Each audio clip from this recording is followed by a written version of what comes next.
tie-in between the bombing in Oklahoma City and 9/11. Joining us now from Washington is Larry Johnson, the former Deputy Director of the State Department's Office on Counterterrorism under Presidents Bush and Clinton. So, you think there's some validity to this? I was skeptical at first, Bill. I took the evidence, I looked at it, and I started talking to some of the witnesses. Where there's smoke, there's fire. You've got several things going on here that have not been thoroughly looked at and need to be checked out. For example, go ahead. John Doe number 2 is probably a guy by the name of Hussain Al-Hussaini, former Republican Guardsman. The guy he worked for is a fellow named Samir Khalil. Samir Khalil was only interviewed once. He was interviewed just before the McVeigh trial, and nowhere in that interview did they ask him about the whereabouts of Hussain Al-Hussaini or the fact that Mr. Khalil has been allegedly linked to the Holy Land Foundation down in Texas. The relevance of that, Holy Land Foundation was identified by the Bush administration as one of the charitable groups that's sending money to terrorists. All right. Now, you lost me, and I think you lost a whole bunch of other people, so let's just pull back. All right. John Doe number 2 was the man who was seen with Timothy McVeigh, correct? He was seen with Timothy McVeigh 3 days before the bombing, the morning of the bombing, and he was seen by one of the witnesses getting out of the Ryder truck after it pulled up in front of the Murrah building, and he was seen driving away from the building. All right, but the FBI has never really acknowledged that person, have they? They started off looking for it, and then it dried up. My concern is this angle was never pursued, and to this day, the FBI has refused to exonerate this man.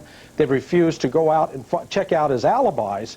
And the real thing that concerns me relevant to 9/11, when he left Oklahoma in around 96, 97, he went to work at Logan Airport in Boston. All right. Now, the man you are accusing of being John Doe number 2 is a man, you said a former Republican Guardsman. That's in Iraq. The Republican Guard is in Iraq.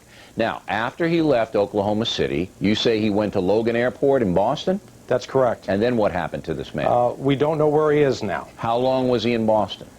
He's been there at least since 1997. All right, but you don't know where he is now? Don't know where he is. In addition, Bill, there are 2 other former Iraqi... Well, let's stay with this guy, but we should be able to trace this guy to Logan Airport, right? When he left? Absolutely. When he came? Absolutely. Do you know what happened to him? I do not. I've looked into it to the extent that of what I can do with my limited resources.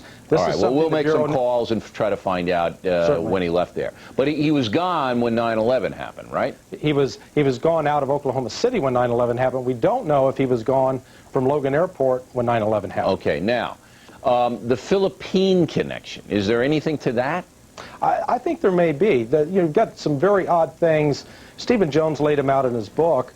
Where Terry Nichols, an unemployed guy virtually, who's not making a lot of money, he's making several trips to the Philippines, unexplained sources of cash, and there are other evidence that have been presented in a separate lawsuit which suggests that, in fact, the groups that were operating in the Philippines, Abu Sayyaf in particular, were involved with Terry Nichols and Tim McVeigh. Let's emphasize, Bill, this doesn't exonerate Nichols and McVeigh. No.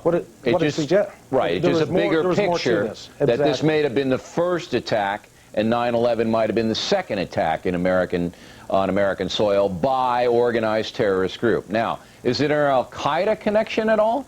I think that's very likely. One of the things that's evident right now in connection with this investigation, the motel in Oklahoma City, where the April bombing against the Murrah building was planned and executed from, that same motel figures in 2 of the 9/11 hijackers and Zacarias Moussaoui, who's currently in jail. Those 3 guys tried to check into that motel, and there's another fellow in Oklahoma City that links them to the April bombing against the Murrah building. So how do we know they tried to check into the motel? I've spoken to the owner of the motel.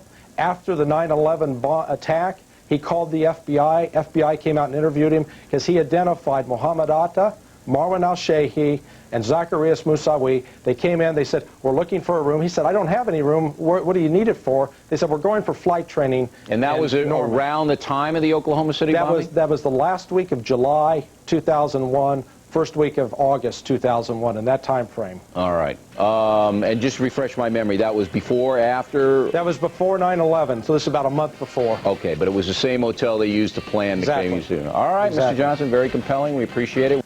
When we come back, some people are very angry at the latest in trading cards, victims of 9/11.